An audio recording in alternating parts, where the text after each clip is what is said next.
প্রতিদিনের চিন্তা ও প্রার্থনা। 11 জুলাই। দিনের প্রধান চিন্তা। আমাদের হৃদয় যখন ভালোবাসায় ভরপুর হয়, তখন সেই ভালোবাসা প্রকাশের সুযোগ আমরা সব সময়েই পাই। মুখস্থ করা যায়, জয় হোক প্রভু তব সর্বজয়ী প্রেম। ওহে নাথ, প্রেম তব বর্ম সম মোর, অবিদ্ধ রহে সে সতত আমার রক্ষণে। অবগাহি সেই প্রেমে হই যে শীতল, তব প্রেমে করি আমি মোর আত্মার ক্ষুধা নিবারণ। উপদেশ।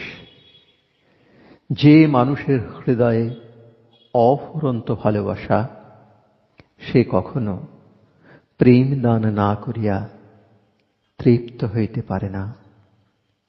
সে তাহার আধ্যাত্মিক জীবনকে সজীব সজাগ রাখিয়া আত্মপ্রকাশ করে। আমাদের উদ্দেশ্য এই যে দৈনন্দিন জীবনে ধর্মজীবনের আদর্শকে জ্বলন্ত করিব। আমাদের অন্তরে যাহা আছে তাহাই বাহিরের জীবনে প্রকাশ করিব।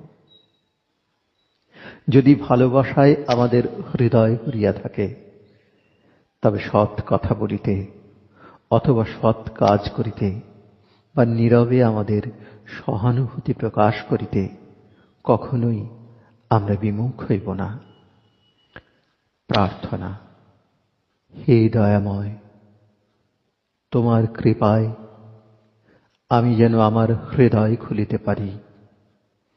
এই হৃদয় যেন সকল জীবের সঙ্গে একত্ব অনুভব করে। আমাকে পবিত্র কলঙ্ক মুক্ত করো। আমি যেন সমস্ত স্বার্থ ও ভয়ের বন্ধন হইতে মুক্ত হই। আমাকে অজ্ঞানের অন্ধকার হইতে জ্ঞানের আলোকে লইয়া চলো। আমি যেন তোমার সেই আলো তোমারই সন্তানদের সেবায় নিয়োগ করি।